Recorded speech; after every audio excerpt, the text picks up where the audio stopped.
में पढ़ेंगे। पर इससे पहले कि मैं आगे शुरू करूं, मैं आपको एक बार, जिन लोगों को नहीं पता है और जिनको पता है उनको एक बार रिमाइंड करा दूं कि कल हम एक छोटा सा क्विज़ ले रहे हैं जिसमें हमने अभी तक जितना भी फूड एंड न्यूट्रिशन और कम्युनिकेशन का वीडियोस है उस रिलेटेड क्वेश्चंस होंगे।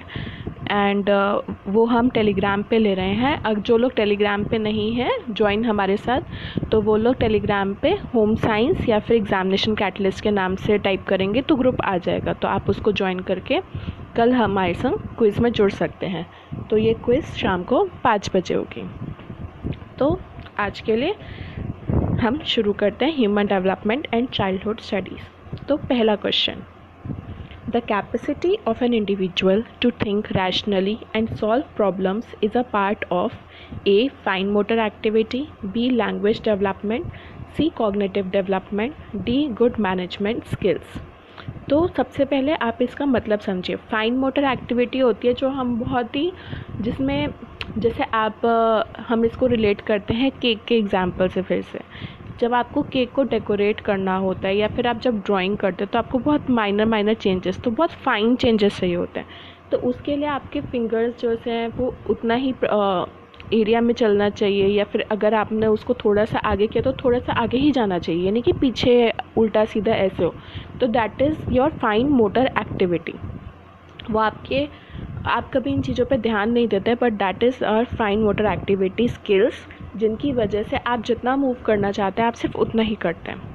दूसरा, लैंग्वेज डेवलपमेंट। ये तो आप सब जानते हैं कि कैसे आपका लैंग्वेज डेवलप होता है, कैसे वोकैबुलरी आपकी ऐड ऑन होती है, न्यू वर्ड्स हैं, तो ये सब चीज़ें, ये कैपेसिटी। फिर थर्ड है कॉग्निटिव डेवलपमेंट। कॉग्निटिव वर्ड जो होता है वो सारा ब्रेन से लिंक होता है, कि cognitive skills, cognitive development, cognitive capabilities, तो ये सारा आपका माइंड से रिलेटेड होगा। गुड मैनेजमेंट स्किल्स, कि आप जैसे आपको 3-4 काम एक साथ दे दिए तो आपने फटाफट उसको ईजिली मैनेज कर लिया, तो ये आपके मैनेजमेंट स्किल्स होते हैं। तो अब हमारे क्वेश्चन में पूछा गया है कि capacity of an individual to think rationally and solve problems. अब जैसे प्रॉब्लम्स हैं तो वो तो इसमें एक वर्ड है थिंक, तो आप थिंक ऑब्वियसली ब्रेन से ही करेंगे, माइंड को यूज़ करके ही करेंगे ऑब्वियसली, और कहाँ से आप कर सकते हैं। तो इसलिए इसका आंसर हो जाएगा कॉग्निटिव डेवलपमेंट, सी, क्योंकि कॉग्निटिव भी हमारा ब्रेन से लिंक है और हम सोचते भी दिमाग से ही हैं। Next question. A resilient child is one who gives up easily on tasks of endurance. Option B. Lacks emotional stability. Option C. Suffers from various health problems. And option D. Bounces back from circumstances that would harm most others. अब resilient का मतलब क्या होता है? resilient वो होता है जो बहुत ही फ्लेक्सिबल होता है, या फिर मतलब अपने आप को वो ढालना जानता है, अपने आप को मैनेज करना जानता है। तो अगर कोई रेजिलेंट होगा या जो कोई फ्लेक्सिबल इंसान बच्चा होगा तो वो कभी भी, अगर उसको कोई टफ़ टास्क दिया जाए तो ऑब्वियसली वो गिव अप तो करेगा नहीं, वो उसको ट्राई करने का कोशिश करेगा। तो हमारा ऑप्शन ए गलत हो जाता है। फिर लैक्स इमोशनल स्टेबिलिटी। अगर बच्चा अपने आप को फ्लेक्सिबल है, समझता है, तो फिर वो लैक क्यों करेगा कोई भी चीज़, वो तो उल्टा उसको काउंटर इफेक्ट करेगा ना। तो इसलिए हमारा इमोशनल स्टेबिलिटी को लैक करने का भी गलत हो जाता। Suffers from various health problem, ये भी नहीं होगा, तो इसका आंसर होगा bounces back from circumstances that would harm most others.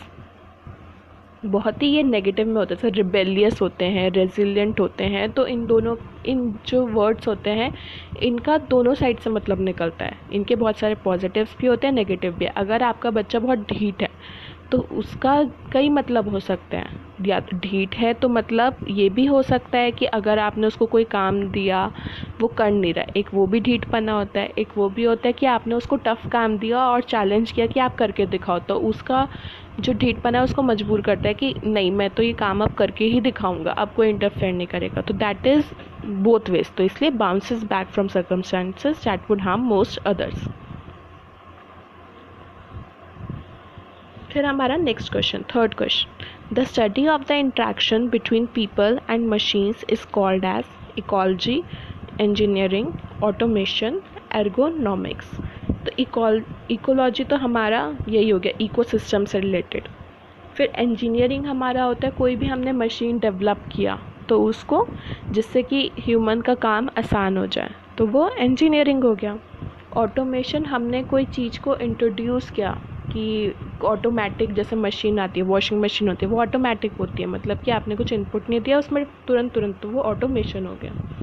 फिर एर्गोनॉमिक्स, एर्गोनॉमिक्स हमारा होता है, अगर हम इसको ब्रेक करें, एर्गन प्लस नोमोस, ये एथनिक वर्ड है, तो इसमें ग्रीक वर्ड है, तो इसमें एर्गन का मतलब होता है वर्क और नोमोस का मतलब होता है लॉस।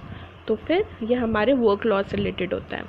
तो इसमें क्या होता है, जैसे आपने देखा होगा कि कई सारे आपने पोस्ट भी देखे होंगे, या आपके घर वाले भी आपको बोलते हैं कि जब आप कंप्यूटर पे काम कर रहे हैं तो आपका बैक स्ट्रेट होना चाहिए, लेट के नहीं होना चाहिए, पोस्चर सही होना चाहिए काम करते हुए, तो वो सारा एर्गोनॉमिक्स में आता है। फिर हमारा इसका एक डेफिनेशन भी है कि it is the man machine relationship and the application of anatomical, psychological, physiological principles to solve the problem arising from man-machine relationship. It includes health, safety, convenience and comfort. वही चीज़ है कि मतलब अगर आप जैसे ऑफिस में बैठ के काम करते हैं तो आगे पीछे टेढ़े तिरछे नहीं, आप स्ट्रेट बैक रखिए, सही से उतनी ही हाइट पे आपका कंप्यूटर होना चाहिए। तो ये सब चीज़ें आपको हेल्थ, मतलब आपकी जो आजकल लोगों को स्पॉन्डिलाइटिस हो जाता है, नेक में पेन, स्टिफनेस आ जाती है, कमर में दर्द होता है काम करते करते, तो वो इन्हीं वजह से, अगर आपका पोस्चर राइट होगा तो फिर प्रॉब्लम नहीं आएगी। तो उस चीज़ को ठीक करने की स्टडी को एर्गोनॉमिक्स बोलते हैं। तो हमारा है the study of the interaction between people and machines. यहाँ पे देखिए इंट्रैक्शन लिखा है बिटवीन पीपल एंड मशीन्स। अगर सिर्फ मशीन्स का होता तो इंजीनियरिंग होती, बट क्योंकि यहाँ पे पीपल पे फोकस किया गया है तो ये हमारा एर्गोनॉमिक्स हो जाएगा आंसर। आई होप आपको क्लियर हो गया होगा, बट अगर फिर भी कोई डाउट है तो आप कमेंट बॉक्स में मेंशन कर सकते हैं। Next is question number 4, what are the most common chromosomal anomalies.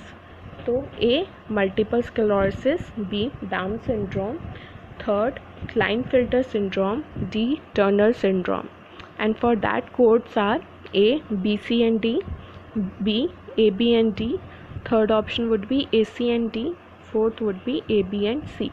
तो इसमें वो क्या बोल रहा है कि हमारा जो सबसे कॉमन क्रोमोसोमल एनोमलीज हैं वो कौन कौन से हैं। अब आप पहले समझे कि क्रोमोसोमल एबनॉर्मलिटीज़ मतलब क्रोमोसोम्स होते कितने हैं। एक पर्टिकुलर ह्यूमन बॉडी में 23 पेयर ऑफ क्रोमोसोम्स होते हैं, यानी कि टोटल 46। अब उन्हीं की वजह से डिटरमाइन होता है कि आप या तो मेल के फीचर्स होंगे या फीमेल के फीचर्स होंगे। अगर तो XX हुआ तो ऑब्वियसली आपका ये फीमेल हो जाएगी। अगर XY हुआ तो हमारा मेल आ जाएगा। मतलब ये X और Y जो होते हैं ये हमने क्रोमोसोम के पेयर का एक क्या कहते हैं, जिन लोगों को नहीं पता है कि आप उसको सिंबलाइज करते हैं जस्ट कि XY है, XY के आपके 23 पेयर होते हैं बॉडी में। तो अगर कभी भी ये पेयर कम होते हैं या फिर कोई भी एक क्रोमोसोम कम है या ज़्यादा है तो फिर उसकी वजह से क्रोमोसोमल एबनॉर्मैलिटी आती है। तो इसमें सबसे पहले था मल्टीपल स्क्लेरोसिस। तो इसका मतलब क्या होता है पहले समझिए। मल्टीपल स्क्लेरोसिस होता है हमारा जब हमारी कोई नर्व है, न्यूरॉन है, जब वो डैमेज हो जाता है तो उसकी वजह से जो हमारे प्रॉब्लम्स आते हैं तो मल्टीपल स्क्लेरोसिस की वजह से होता है। जैसे कि आपको एकदम आपको बोला जाए कि आपको बॉल कैच करनी है और बोलना भी है, तो फिर आप एकदम से कोऑर्डिनेट नहीं कर पाते। अगर आपके पास कोई स्पीड से बॉल फेंक रहा है और आपको बैटिंग करनी है तो आप एकदम से उसको एनालाइज नहीं कर पाते और आपके हाथ से बॉल निकल जाती है। तो that is also kind of, अगर मतलब ज़रूरी नहीं है, एक दो बार तो सबसे ही होता है। मतलब अगर ये है, साथ में आई प्रॉब्लम है, या फिर आपको मसल में एकदम से क्रैम्प्स मतलब कुछ आ जाता है, आप अपना ब्लैडर और आपको कोई मतलब यूरिनेशन आप कंट्रोल नहीं कर पाते हैं, या फिर मतलब आपको पता नहीं चलता है, तो वो सारे क्यों होता है ये सब, क्योंकि आपका जो ब्रेन में है वो सिग्नल पहुंचता ही नहीं है कि न्यूरॉन की वजह से हमारा सिग्नल्स इधर से उधर ट्रांसफ़र होता है बॉडी में। आपका ब्रेन आपको ट्रांसफ़र करता है सिग्नल कि अच्छा हाथ उठाओ, बॉल आ रही है तो उसको कैच करो। अगर वो सिग्नल ही नहीं पहुंचेगा तो फिर कैसे होगा? तभी आप कैच नहीं कर पाओगे ना। तो वो सब हमारा डैमेज न्यूरॉन की वजह से होता है। इसके और भी सिम्टम्स होते हैं कि आप ढंग से बोल नहीं पाते हैं, स्पीच प्रॉब्लम आ जाता है, आपको कोई भी प्रॉब्लम सॉल्व करने में दिक्कत आने लग जाती है, ट्रिमर्स मतलब आपका हाथ एकदम से शेक करने लग जाता है, ये सब चीज़ें। फिर हमारा नेक्स्ट है Down syndrome, Turner syndrome, Klinefelter syndrome. तो ये सब जो होता है वो क्रोमोसोमल एबनॉर्मलिटीज़ के होते हैं। इनके और भी एग्जांपल्स है Edward syndrome, Patau syndrome, trisomy, ये सब Wolf Hirschhorn syndrome, trisomy 8, Prader Willi and Angelman syndromes. तो जितने भी आपको डिफरेंट काइंड के नेम्स दिखेंगे अगर ऐसे टाइप के क्वेश्चन में, तो आप उसको एक तरीके का क्रोमोसोमल मतलब सिर्फ अंदाज़ लगाने के लिए अगर आपको नहीं आ रहा है दिमाग में, तो आप उसको क्रोमोसोमल एबनॉर्मल डिसऑर्डर मान लीजिएगा। तो अब डाउन सिंड्रोम में क्या होता है कि आपका, मैंने आपको पहले ही बताया था 46 होता है टोटल क्रोमोसोम्स, तो इसमें एक +1 होता है, मतलब 47 क्रोमोसोम होता है। टर्नर सिंड्रोम में एक कम होता है। क्लाइनफिल्टर सिंड्रोम में आपका होता तो है 46, बट उसमें जैसे XY के मल्टीपल्स होने चाहिए, तो किसी में XXX आ गया और सिंगल Y रह गया, मतलब कि एक Y रिप्लेस हो गया, या फिर XY XXY। तो जितना भी जैसे आप देखते होंगे किसी का कोई भी बच्चा बाय बर्थ किसी का सर छोटा रह जाता है, या फिर किसी का कान अजीब शेप का होता है, या फिर उसको कोई भी सेक्सुअल प्रॉब्लम होती है, नेचुरल जो बाय बर्थ होती है वो सारे क्रोमोसोमल डिसऑर्डर की वजह से होती है। तो इसमें हमारा मोस्ट कॉमन क्रोमोसोमल एबनॉर्मलीज में आ जाएगा डाउन सिंड्रोम, क्लाइनफिल्टर और टर्नर सिंड्रोम। तो ये हो जाएगा हमारा BCD, that is option 1 C। फिर नेक्स्ट क्वेश्चन है childhood trauma can cause the following psychiatric problems: A chronic dissociation, B PTSD, C rhinitis, D depression. तो इनके कोड्स हैं for option 1 AC and D, option 2 AB and D, option 3 BC and D and option 4 AB and C। तो पहले आप समझिए कि ये सब क्यों है, चाइल्डहुड ट्रॉमा क्या है। तो चाइल्डहुड ट्रॉमा जैसे बचपन में आपको कोई भी कुछ भी आपके संग हादसा होता है तो उसकी वजह से क्या क्या असर हो जाता है। तो हमारा क्रॉनिक डिसोसिएशन होता है कि आपको एकदम से मतलब क्रॉनिक मतलब कि एक्सट्रीम, डिसोसिएशन मतलब कि आपका एकदम से दिमाग हट जाता है, या मतलब एकदम से आप बहुत अजीब तरीके से रिएक्ट करते हैं। फिर PTSD का फुल फॉर्म होता है पोस्ट ट्रॉमेटिक स्ट्रेस डिसऑर्डर, तो उसको हम PTSD भी बोलते हैं। इसमें क्या होता है कि आपको ये जो आपके संग हादसा हुआ है वो आपको बहुत ज़्यादा टाइम लगता है उसको रिकवर करने में, जो कि साल भी लग सकते हैं, महीने भी लग सकते हैं उसको रिकवर करने में। और जैसे ही आप उसको रिलेटेड कुछ देखते हैं तो आपको वो दोबारा ट्रिगर करता है और आपको उसकी वजह से शेकिंग हो सकती है, या फिर आपको एकदम से एंजाइटी आपका लेवल बढ़ सकता है। तो ये सब चीज़ें तो PTSD में आती हैं। फिर हमारा राइनिटिस होता है कि जैसे जिन लोगों को ऑटम सीज़न में, जैसे पतझड़ के सीज़न में छींक आनी शुरू हो जाती है, जिनको कोल्ड रहता है, तो वो सब हमारा राइनिटिस की वजह से होता है। मतलब राइनिटिस एक अंदर नोज़ के अंदर एक म्यूकस मेम्ब्रेन होती है, तो वो हमारा सूज जाता है, तो उसकी वजह से हमारा छींकें आनी शुरू हो जाती हैं, हमारा नोज़ ब्लॉक रहता है। वो सब हमारा बैक्टीरिया, इरिटेंट और एलर्जेंस की वजह से होता है, तो वो राइनिटिस हो गया हमारा। फिर D डिप्रेशन, ये तो आप सबको ही पता है। तो हमारा इस चाइल्डहुड ट्रॉमा की वजह से क्या क्या चीज़ें हो सकती है। क्रॉनिक डिसोसिएशन हो सकता है, PTSD बिल्कुल हो सकता है क्योंकि इसका नाम ही पोस्ट ट्रॉमेटिक स्ट्रेस डिसऑर्डर है, मतलब आपको स्ट्रेस वैसे ही।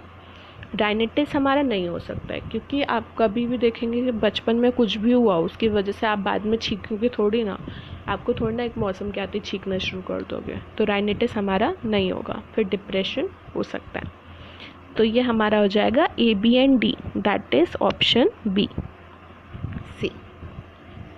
तो अगर आपको कोई भी प्रॉब्लम है इस वीडियो से रिलेटेड या पहले के वीडियो से रिलेटेड, तो आप कमेंट बॉक्स में मेंशन कर सकते हैं।